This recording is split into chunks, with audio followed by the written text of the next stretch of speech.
Welcome to pharma focus. ഈ ചാനലിൽ B-farm ക്ലാസുകൾ മലയാളത്തിൽ ഈസിയായി എക്സ്പ്ലെയിൻ ചെയ്യുന്നു. സിലബസ് ബേസ്ഡ് എക്സ്പ്ലനേഷൻ ആണ്. ഇതുപോലത്തെ ഹെൽപ്ഫുൾ കണ്ടന്റ്സിന് വേണ്ടി please do like and subscribe. ഇന്ന് നമ്മൾ B Pharm 8th semester research methodology and bio സ്റ്റാറ്റിസ്റ്റിക്സിൽ മെഷേഴ്സ് ഓഫ് സെൻട്രൽ ടെൻഡൻസി എന്ന ടോപ്പിക്കാണ് ഡിസ്കസ് ചെയ്യുന്നത്. എന്താണ് ഡിസ്ക്രിപ്റ്റീവ് സ്റ്റാറ്റിസ്റ്റിക്സ്? ഒരു ഡാറ്റ കളക്ട് ചെയ്തതിന് ശേഷം അതിനെ ഓർഗനൈസ് ചെയ്ത് സമ്മറൈസ് ചെയ്ത് ഡയറക്റ്റ് കൺക്ലൂഷൻസ് കിട്ടാൻ വേണ്ടി പ്രസൻറ്റ് ചെയ്യുന്നുണ്ട്. It describe the features of a data set as it is. എക്സാമ്പിളാണ് ഒരു പെർട്ടിക്കുലർ ഇയറിൽ സ്റ്റേറ്റിൽ എത്ര number of birth and death ഉണ്ടായിട്ടുണ്ട്, mean height of students in a class. ഇതിൻ്റെ മെയിൻ പർപ്പസ് എന്ന് പറഞ്ഞു കഴിഞ്ഞാൽ table, diagram, chart, average, percentage ഒക്കെ യൂസ് ചെയ്ത് ഡാറ്റേനെ മീനിങ് ഫുൾ ആയിട്ടുള്ള രീതിയിൽ സമ്മറൈസ് ചെയ്യാൻ വേണ്ടിയിട്ടാണ് ഡിസ്ക്രിപ്റ്റീവ് സ്റ്റാറ്റിസ്റ്റിക്സ് യൂസ് ചെയ്യുന്നത്. ഇൻഫറൻഷ്യൽ സ്റ്റാറ്റിസ്റ്റിക്സ് സാമ്പിളിനെ ബേസ് ചെയ്ത് കൺക്ലൂഷൻസ് അല്ലെങ്കിൽ പ്രഡിക്ഷൻസ് മേക്ക് ചെയ്യുന്നതിന് അത് ഇൻവോൾവ് ചെയ്തിട്ടുള്ളതാണ് inferential statistics. Entire population data available അല്ലാത്ത കേസിലാണ് ഇത് യൂസ് ചെയ്യുന്നത്. എക്സാമ്പിളാണ് ഒരു സാമ്പിൾ ഗ്രൂപ്പിൽ നിന്ന് ഡിസീസ് പ്രിവാലൻസിനെ പ്രെഡിക്റ്റ് ചെയ്യുക, സർവേ ഡാറ്റ യൂസ് ചെയ്ത് ആവറേജ് ഇൻകത്തിനെ എസ്റ്റിമേറ്റ് ചെയ്യുക. ഇതൊക്കെ ഇൻഫറൻഷ്യൽ സ്റ്റാറ്റിസ്റ്റിക്സിൻ്റെ എക്സാമ്പിൾസ് ആണ്. മെയിൻ പർപ്പസ് എന്താ? To generalize from sample to population and infer conclusion with a calculated level of certainty. അടുത്തത് എന്താണ് statistical methods? Croxton and Cowden പറഞ്ഞിട്ടുള്ള definition ആണ് ഒരു ന്യൂമറിക്കൽ ഡാറ്റേൻ്റെ കളക്ഷൻ, പ്രസൻറ്റേഷൻ, അനാലിസിസ്, ഇൻ്റർപ്രിട്ടേഷൻ. അതിനെയാണ് ഓൾ ടുഗെദർ സ്റ്റാറ്റിസ്റ്റിക്കൽ മെത്തേഡ്സ് എന്ന് പറയുന്നത്. അതിൽ ഇൻവോൾവ് ചെയ്തിട്ടുള്ള മെയിൻ സ്റ്റെപ്പാണ് first one, collection of data. First and most important ആയിട്ടുള്ള സ്റ്റെപ്പാണ് ഡാറ്റ കളക്ഷൻ എന്ന് പറയുന്നത്. ഇൻഫോർമേഷൻ ഗ്യാദർ ചെയ്യുന്നതിന് മുൻപ് കെയർഫുൾ പ്ലാനിങ് റിക്വയർഡ് ആണ്. അടുത്ത സ്റ്റെപ്പാണ് പ്രസൻറ്റേഷൻ ഓഫ് ഡാറ്റ. നമ്മൾ ഓൾറെഡി കളക്ട് ചെയ്തിട്ടുള്ള ഡാറ്റേനെ പ്രോപ്പറായിട്ട് പ്രസൻറ്റ് ചെയ്താൽ, പ്രോപ്പറായിട്ട് ഓർഗനൈസ് ചെയ്താൽ മാത്രമാണ് അതിനെ നല്ല രീതിക്ക് അനലൈസ് ചെയ്യാൻ പറ്റുള്ളൂ. പ്രസൻറ്റ് ചെയ്യാൻ നമുക്ക് ടേബുലാർ ഫോമിലോ ഡയഗ്രമാറ്റിക് ഫോമിലോ ഗ്രാഫിക്കൽ ഫോമിലോ അതിനെ പ്രസൻറ്റ് ചെയ്യാം. അടുത്ത സ്റ്റെപ്പാണ് അനാലിസിസ് ഓഫ് ഡാറ്റ. പ്രസൻറ്റ് ചെയ്തിട്ടുള്ള ഡാറ്റയിൽ നിന്ന് സ്റ്റാറ്റിസ്റ്റിക്കൽ ടൂൾസ് ഒക്കെ അപ്ലൈ ചെയ്യുക. അതായത് measures of central tendency, measures of dispersion, correlation, regression, ഇതുപോലെയുള്ള സ്റ്റാറ്റിസ്റ്റിക്കൽ ടൂൾസ് ഒക്കെ അപ്ലൈ ചെയ്ത് ഡാറ്റേനെ അനലൈസ് ചെയ്യുക. അടുത്ത സ്റ്റെപ്പാണ് ഇൻ്റർപ്രിട്ടേഷൻ ഓഫ് ഡാറ്റ. അത് ഫൈനൽ ആൻഡ് മോസ്റ്റ് ഇമ്പോർട്ടൻറ്റ് സ്റ്റെപ്പാണ്. അനാലിസിസിനെ ബേസ് ചെയ്ത് കൺക്ലൂഷൻസ് ഉണ്ടാക്കുകയാണ് ചെയ്യുന്നത്. എക്സ്പീരിയൻസ്, റീസണിങ്, ക്ലാരിറ്റി ഒക്കെ ഇവിടെ റിക്വയർഡ് ആണ്. ഇതാണ് സ്റ്റാറ്റിസ്റ്റിക്കൽ മെത്തേഡ്സിൽ ഇൻവോൾവ് ചെയ്യുന്ന 4 steps. Collection of data, presentation of data, analysis of data, interpretation of data. Measures of central tendency. Measures of central tendency എന്ന് പറഞ്ഞു കഴിഞ്ഞാൽ ഒരു ഡാറ്റ സെറ്റിലെ സെൻറ്റർ വാല്യൂ അല്ലെങ്കിൽ ടിപ്പിക്കൽ വാല്യൂവിനെ കണ്ടുപിടിക്കാൻ വേണ്ടിയിട്ടുള്ള സ്റ്റാറ്റിസ്റ്റിക്കൽ ടൂളാണ് measures of central tendency. 3 main measures ആണുള്ളത്: മീൻ, മീഡിയൻ, മോഡ്. മീൻ എന്ന് പറഞ്ഞാൽ ആവറേജ് വാല്യൂ, മീഡിയൻ എന്ന് പറഞ്ഞാൽ മിഡിൽ വാല്യൂ, മോഡ് എന്ന് പറഞ്ഞാൽ most frequently occurring value. First നമുക്ക് മീൻ നോക്കാം. മീനിനെ അറിതമെറ്റിക് മീൻ എന്നും ആവറേജ് എന്നും പറയുന്നുണ്ട്. കോമൺലി യൂസ് ചെയ്യുന്ന ഒരു മെഷറാണ് മീൻ എന്ന് പറയുന്നത്. ഡിസ്ട്രിബ്യൂഷൻ്റെ സെൻറ്ററിലാണ് ഈ മീൻ ലൊക്കേറ്റ് ചെയ്യുന്നത്. അത് കാൽക്കുലേറ്റ് ചെയ്യാനുള്ള ഇക്വേഷൻ കൊടുത്തിട്ടുണ്ട്. X dash is equal to 1/n into sigma raise to n i equal to 1xi equal to x1 plus x2 plus etcetera xn divided by n. ഇതാണ് അരിതമെറ്റിക് മീൻ കാൽക്കുലേറ്റ് ചെയ്യാനുള്ള equation. മീനിൻ്റെ അഡ്വാൻറ്റേജസും ഡിസഡ്വാൻറ്റേജസും നോക്കാം. Advantages എന്ന് പറഞ്ഞാൽ മനസ്സിലാക്കാൻ ഈസിയാണ്, calculate ചെയ്യാൻ എളുപ്പമാണ്, ഒബ്സർവേഷൻസിനെ ബേസ് ചെയ്തിട്ടാണ്, കോമൺലി യൂസ് ചെയ്യുന്നതും എല്ലാവർക്കും ഫെമിലിയർ ആയിട്ടുള്ളതുമാണ്, റിജിഡ്ലി ഡിഫൈൻ ചെയ്തിട്ടുണ്ട്, ഫെർദർ മാത്തമാറ്റിക്കൽ കാൽക്കുലേഷൻസിന് യൂസ് ചെയ്യാൻ പറ്റുന്നുണ്ട്, സാമ്പിളിംഗ് ഫ്ലക്ച്വേഷൻസ് ഇതിന് ലെസ് എഫക്റ്റഡ് ആണ്, അതായത് മോർ സ്റ്റേബിൾ ആണ്. ഇതാണ് മീനിൻ്റെ അഡ്വാൻറ്റേജസ്. ഡിസഡ്വാൻറ്റേജസ് അല്ലെങ്കിൽ ഡീമെറിറ്റ്സ് എന്ന് പറഞ്ഞു കഴിഞ്ഞാൽ നമുക്ക് ജസ്റ്റ് കണ്ടുകൊണ്ട് മാത്രം അതിനെ ഡിറ്റർമിൻ ചെയ്യാൻ പറ്റില്ല. ക്വാളിറ്റേറ്റീവ് ഡാറ്റയ്ക്ക് ഇത് സ്യൂട്ടബിൾ അല്ല. ഈവൻ ഒരു വാല്യൂ മിസ്സിംഗ് ആണെങ്കിൽ പോലും ഇത് നമുക്ക് കാൽക്കുലേറ്റ് ചെയ്യാൻ പറ്റില്ല. എക്സ്ട്രീം വാല്യൂസ് അല്ലെങ്കിൽ ഔട്ട്ലെയേഴ്സ് ഹൈലി എഫക്റ്റ് ചെയ്യുന്നുണ്ട്. അപ്പോൾ മീൻ എന്ന് പറഞ്ഞു കഴിഞ്ഞാൽ total observation divided by number of observation ആണ് എന്ത്? മീൻ. ജസ്റ്റ് ഒരു എക്സാമ്പിൾ നോക്കാം, അപ്പോൾ കുറച്ചുകൂടി പെട്ടെന്ന് മനസ്സിലാവും. ഇവിടെ കുറച്ച് ന്യൂ ബോൺസിൻ്റെ ബർത്ത് വെയ്റ്റ് കൊടുത്തിട്ടുണ്ട്.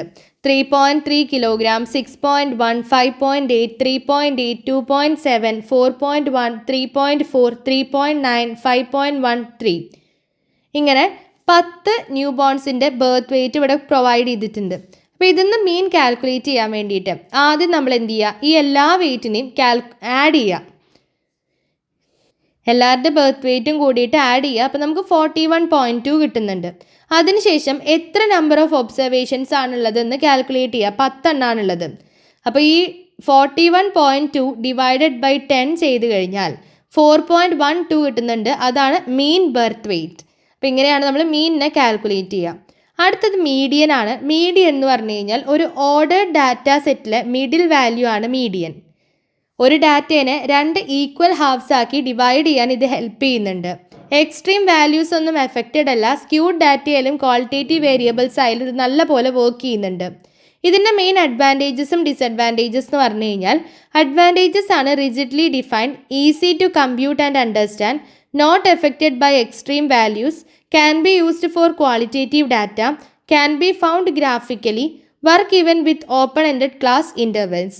ഡീമെറിറ്റ്സ് ആണ്. എല്ലാ ഒബ്സർവേഷൻസിനെയും ബേസ് ചെയ്തിട്ടല്ല. ഫെർദർ മാത്തമാറ്റിക്കൽ യൂസിന് ഇത് സ്യൂട്ടബിൾ അല്ല. എക്സാക്ട് വാല്യൂ, ഈവൻ നമ്പർ ആണെങ്കിൽ എക്സാക്ട് വാല്യൂ കിട്ടില്ല. ലെസ് അക്യുറേറ്റ് ആണ് മീനിനെ കമ്പയർ ചെയ്യുമ്പോൾ. ഇതാണ് മീഡിയത്തിൻ്റെ മെറിറ്റ്സും ഡീമെറിറ്റ്സും. ഇനി മീഡിയൻ എങ്ങനെ കാൽക്കുലേറ്റ് ചെയ്യാൻ നോക്കാം.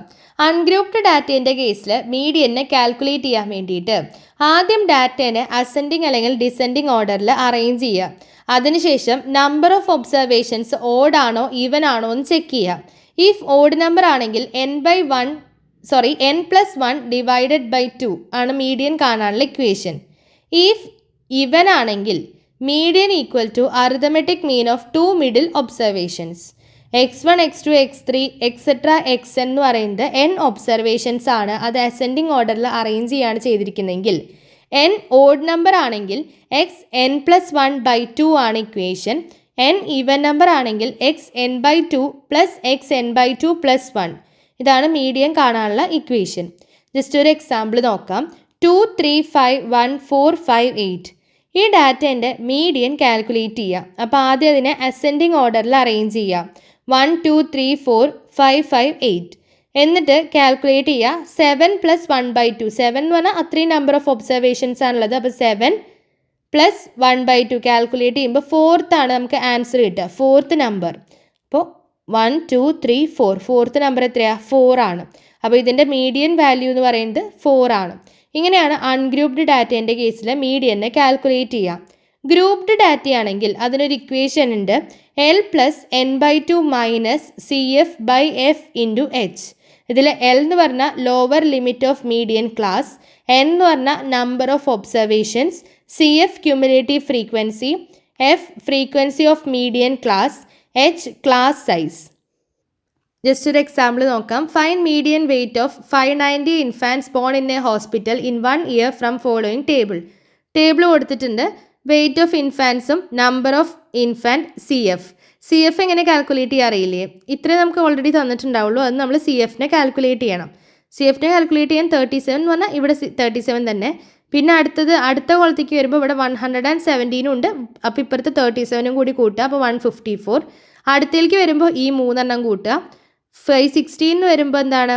ഈ 4 കൂട്ടുക. അങ്ങനെയാണ് നമ്മൾ ക്യുമുലേറ്റീവ് ഫ്രീക്വൻസീനെ കാൽക്കുലേറ്റ് ചെയ്യുക.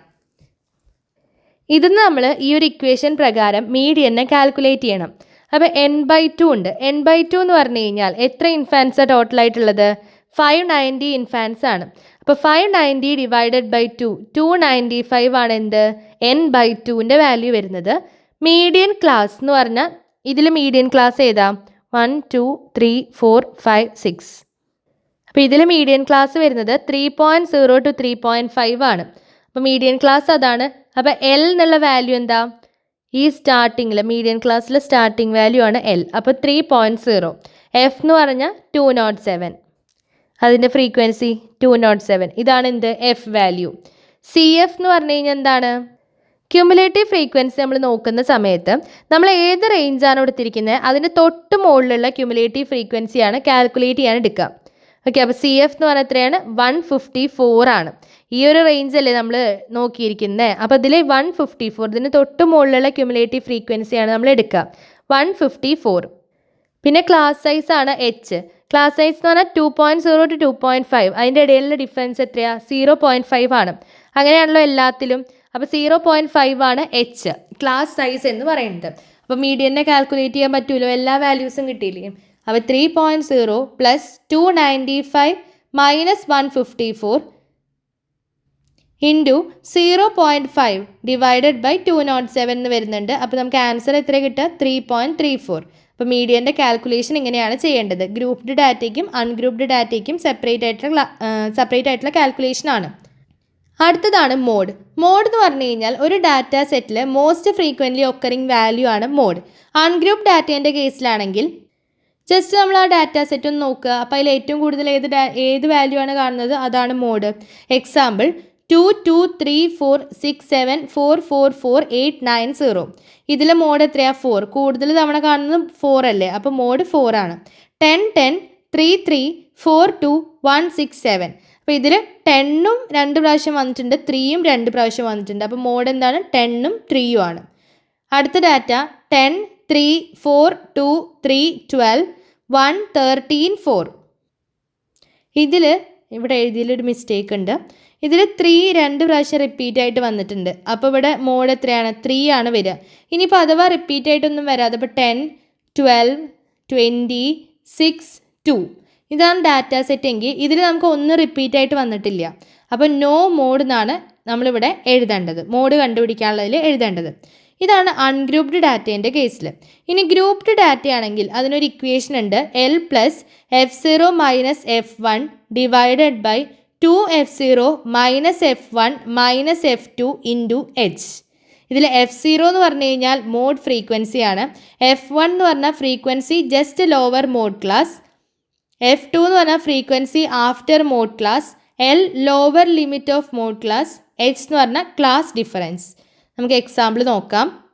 മോഡ് കാൽക്കുലേറ്റ് ചെയ്യാൻ വേണ്ടിയിട്ടാണ് ഡിഫറെൻറ്റ് ഏജ് ഗ്രൂപ്പ്സും നമ്പർ ഓഫ് പേഴ്സൺസും കൊടുത്തിട്ടുണ്ട്. 20 to 30 ഏജ് ഗ്രൂപ്പിൽ 3 ആളും, 30 to 40 20, 40 to 50 27, 50 to 60 15, 60 to 70 9. അപ്പോൾ ഈ ഒരു ഏജ് ഗ്രൂപ്പാണ് ക്ലാസ്സും നമ്പർ ഓഫ് പേഴ്സൺസ് എന്ന് പറയുന്നത് ഫ്രീക്വൻസി ആണല്ലോ. ജസ്റ്റ് ഇങ്ങനെ അടുത്ത് എഴുതിയിട്ടുണ്ട്. ഇനി നമുക്ക് ഇക്വേഷനിലോട്ട് അതിനെ സബ്സ്റ്റിറ്റ്യൂട്ട് ചെയ്യണം. അപ്പോൾ ഇക്വേഷനിൽ നമ്മൾ ഫസ്റ്റ് കണ്ടുപിടിക്കേണ്ടത് എന്താ? ഇക്വേഷൻ ജസ്റ്റ് ഒന്ന് ഇങ്ങോട്ട് റീറൈറ്റ് ചെയ്തിട്ടുണ്ട്. L plus F0 minus F1 by 2F0 minus F1 minus F2 into H എന്നാണ് ഇക്വേഷൻ. അപ്പോൾ ഇതിൽ ഫസ്റ്റ് നമുക്ക് കണ്ടുപിടിക്കേണ്ടത് L ആണ്. L ഇതിൽ സെൻറ്ററിൽ അല്ലെങ്കിൽ മിഡിൽ ക്ലാസ് ഏതാന്ന് നോക്കാം. മിഡിൽ ക്ലാസ് എന്ന് പറഞ്ഞു കഴിഞ്ഞാൽ നമുക്ക് ജസ്റ്റ് ഇങ്ങനെ കാണുമ്പോൾ തന്നെ മനസ്സിലാവേണ്ട 1, 2, 3, 4, 5 5ആണ്. അപ്പോൾ ഇതാണ് മിഡിൽ ക്ലാസ് വരുന്നത്. അപ്പോൾ L എന്താണ്? ഇതിൽ ലോവർ വാല്യൂ, മിഡിൽ ക്ലാസ്സിലെ ലോവർ വാല്യൂ ആണ് L.